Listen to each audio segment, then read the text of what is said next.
Hello students, आज के इस सेशन में आपका स्वागत है। आज हम परावर्तन के कुछ और बिंदुओं पर चर्चा करेंगे। आज हम पढ़ेंगे मल्टीपल इमेजेस, है ना।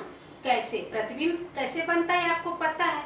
समतल दर्पणों के अरेंजमेंट से बहुआयामी प्रतिबिंब, बहुत सारे प्रतिबिंब हमको कैसे मिलेंगे, आज हम उसको गतिविधि के साथ पढ़ेंगे।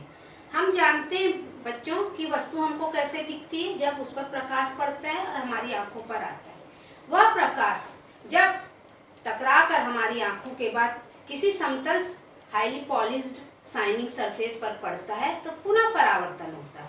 इसलिए समतल दर्पण पर हमको वस्तु दिखाई देती है। जैसे ये हमारा डस्टर है, इस पर प्रकाश पड़ रहा है और हमको ये वस्तु दिख रही है और इससे टकराकर हमारे व्हाइट बोर्ड पर पड़ रहा है। लेकिन यह कैसी सरफेस है, इस पे अनियमित परावर्तन हो रहे, खुरदुरी सरफेस है। ये हमारा जो मॉडल लगा ये वॉल है, इस पर अनियमित परावर्तन होता है, इसलिए इसका प्रतिबिंब हमको इस पर नहीं प्राप्त होता। लेकिन जब हम समतल दर्पण जैसी हाईली पॉलिश्ड सरफेस लेते हैं और इसको वस्तु को दिखाते हैं तो देखिए इस पे प्रतिबिंब बन रहा है, क्योंकि इस पे नियमित परावर्तन हो रहा है। तो परावर्तक सतहों के आधार पर भी वस्तुएं दो प्रकार की होती हैं।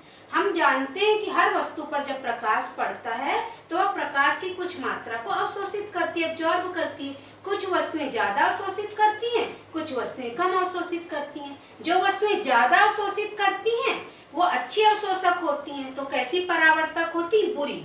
जैसे ये वो बहुत ज्यादा परावर्तन करती नहीं, बहुत कम परावर्तन करती ना, इसीलिए उन पे प्रतिबिंब नहीं बनता। लेकिन जो शाइनिंग हाईली पॉलिश्ड सरफेस होती है वो बहुत कम अवशोषित करती है और ज्यादा से ज्यादा परावर्तन करती है। इस तरीके की वस्तुएं तो ये अच्छी परावर्तक और बुरी अवशोषक होती है, इसलिए इन पर हमको प्रतिबिंब प्राप्त होता है। अब हम प्रतिबिंब प्राप्त करके जब हम समतल दर्पणों का विभिन्न प्रकार से उपयोग करते हैं, इनका अरेंजमेंट्स करते हैं, तो हमको कितने प्रतिबिंब प्राप्त होते हैं ये भी हमको देखना है। एक समतल दर्पण पर हमको एक वस्तु प्राप्त हुई। मान लीजिए हम 2 या 3 समतल दर्पण अरेंज करें विभिन्न कोणों पर, तो हमको कितने प्रतिबिंब प्राप्त होंगे। अगर हमको उसको देखना, उन प्रतिबिंबों की संख्या तो कैसे होता है, आज हम उसके बारे में चर्चा करेंगे। हम जानते हैं बच्चों कि किसी भी बिंदु पर 360 डिग्री का कोण बनता है ना। अब ये 360 डिग्री का कोण प्राप्त बन गया। अब हमको समतल दर्पण को अरेंज करना है विभिन्न कोणों के हिसाब से। तो हम इमेज प्रतिबिंबों की संख्या कैसे निकालेंगे।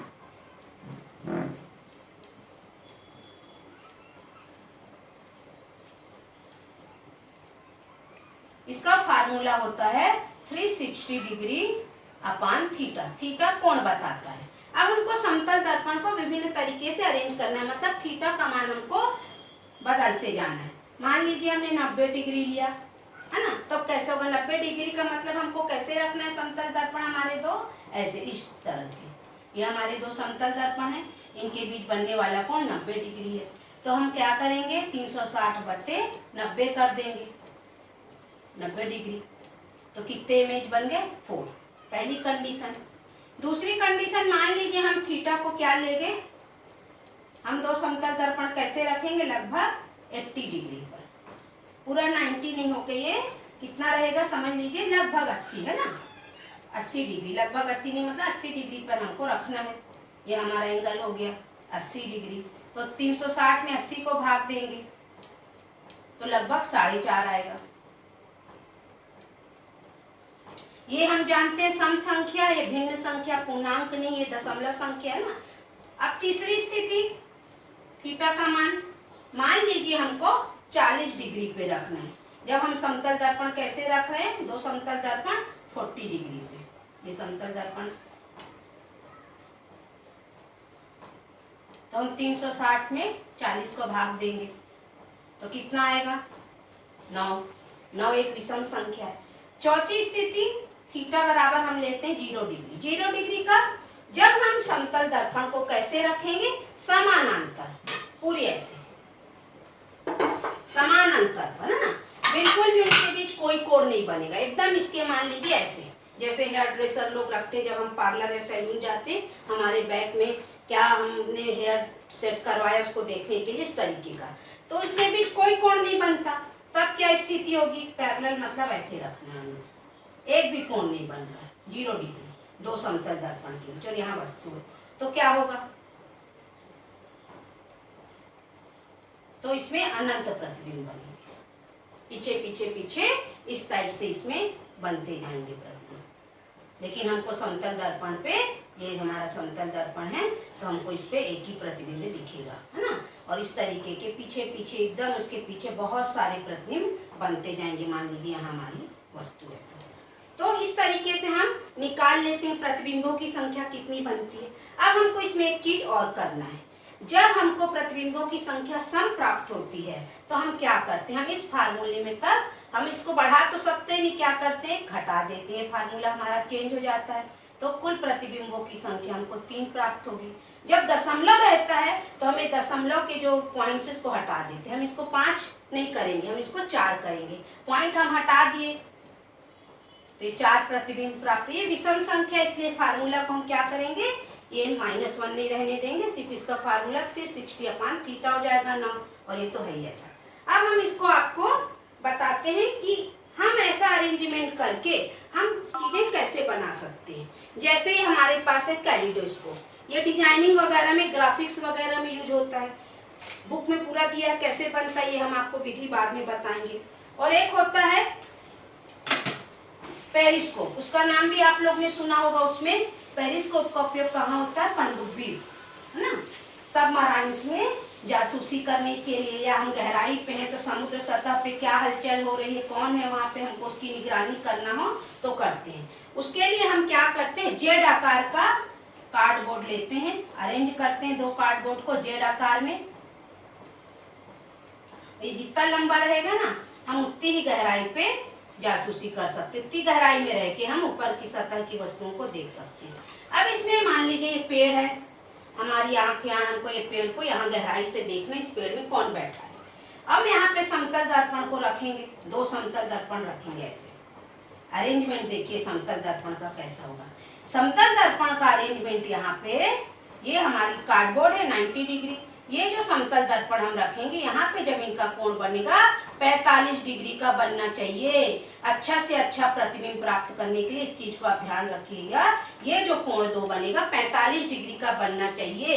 ऐसे ही यहाँ पे होना चाहिए जो कोण दोनों 45 डिग्री को। ये शाइनिंग सरफेस ऊपर, जब इससे प्रकाश की किरण निकलेगी, इससे टकराएगी, टकराने के बाद ये पुनः परावर्तित होगी।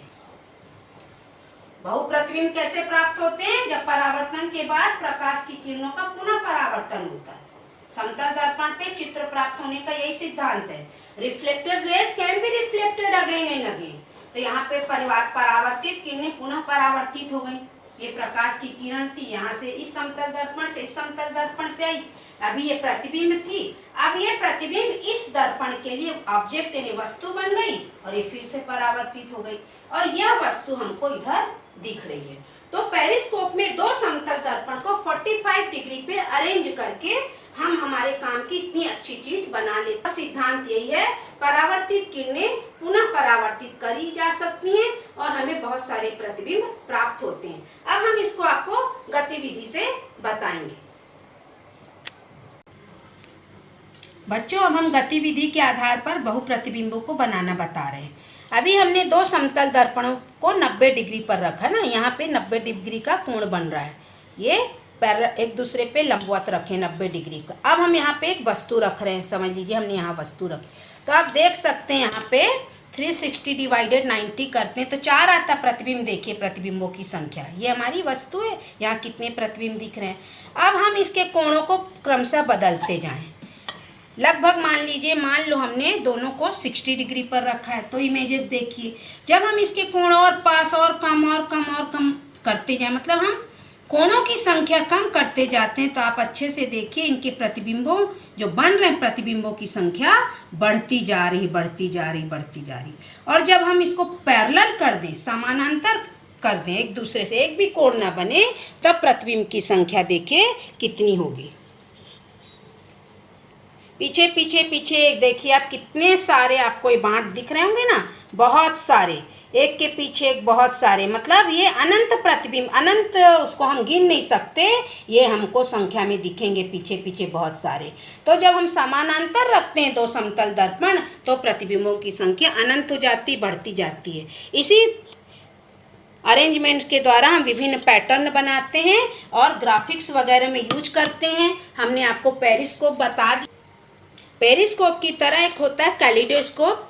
ग्राफिक्स में सबसे ज़्यादा इनका उपयोग होता है, पैटर्न्स बनते हैं इसमें तरह तरह के, इसमें घुमा घुमा के हम तरह तरह के पैटर्न्स बनाते हैं। ये बनता कैसे है ना, डिजाइनिंग वगैरह में इसका उपयोग होता है। ये 3 समतल दर्पण से बनता है। देखिए 3 समतल दर्पण हैं, लगभग 60 डिग्री पे 60 अंश का कोण बनाते 3 समतल दर्पण को अरेंज करते हैं। एक तरफ यहाँ पे ट्रांसपेरेंट पन्नी लगा देते हैं देखने के लिए, और दूसरी तरफ यहाँ पे हम अल्प पारदर्शी पदार्थ जैसे टिश्यू पेपर लगाएं। पन्नी लगाने से पहले हम इसमें कुछ कांच के टुकड़े, मोती ये सब लगा देते हैं, और सजाने के लिए हम पूरा इसको डेकोरेट कर दिए टेप वगैरह से। फिर हम इसको घुमा घुमा के देखते हैं तो तरह तरह की डिजाइन बनती, क्योंकि 3 समतल दर्पण हैं और बार बार किरणों का परावर्तन होता है वस्तु से और बहुआयामी प्रतिबिंब बनते हैं।